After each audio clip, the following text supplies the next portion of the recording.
In Nigeria, the federal government has met with high-level officials from the United States government. The meeting between Nigeria's Minister of Foreign Affairs, Jeffrey Onyema, and a delegation led by the U.S. Deputy National Security Advisor, John Finer, was held at Abuja's Ministry of Foreign Affairs. Onyema told reporters after the meeting that a whole range of issues, including Nigeria's COVID-19 vaccination campaign, the country's growing democracy, secessionist agitations, and security challenges were discussed.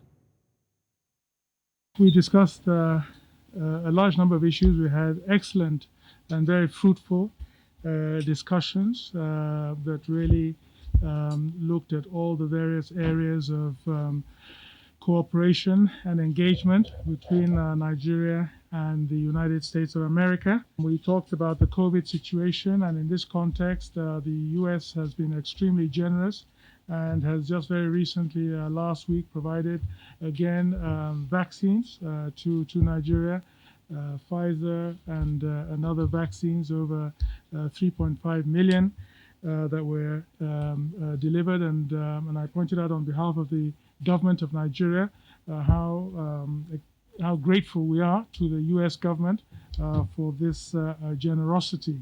We talked, of course, about the security situation in the country, banditry, the Boko Haram, the secessionist movements, and other acts and challenges to insecurity, including the Gulf of Guinea, and how we can cooperate with the United States in addressing some of those issues, in fact, all of those issues, while acknowledging the tremendous support and cooperation that we have received from the U.S. In the area of security, recent delivery of the Super Tucanos, the A-29 fighters. It does speak to the enormous agenda that our two countries share.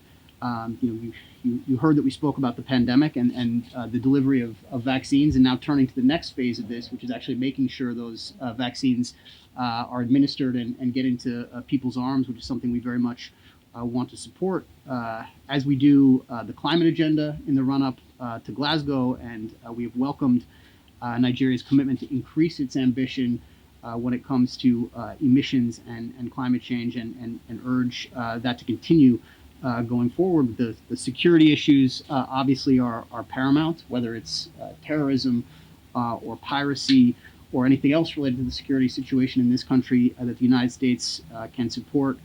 You mentioned democracy. The president is very much looking forward to convening the Summit for Democracy in December. A big pillar of this is going to be obviously issues related to elections, related to corruption, and we discussed that agenda here as well. What it really underscores is that there are no significant issues on our mutual agenda that can be addressed without working together, and so we are committed to continuing.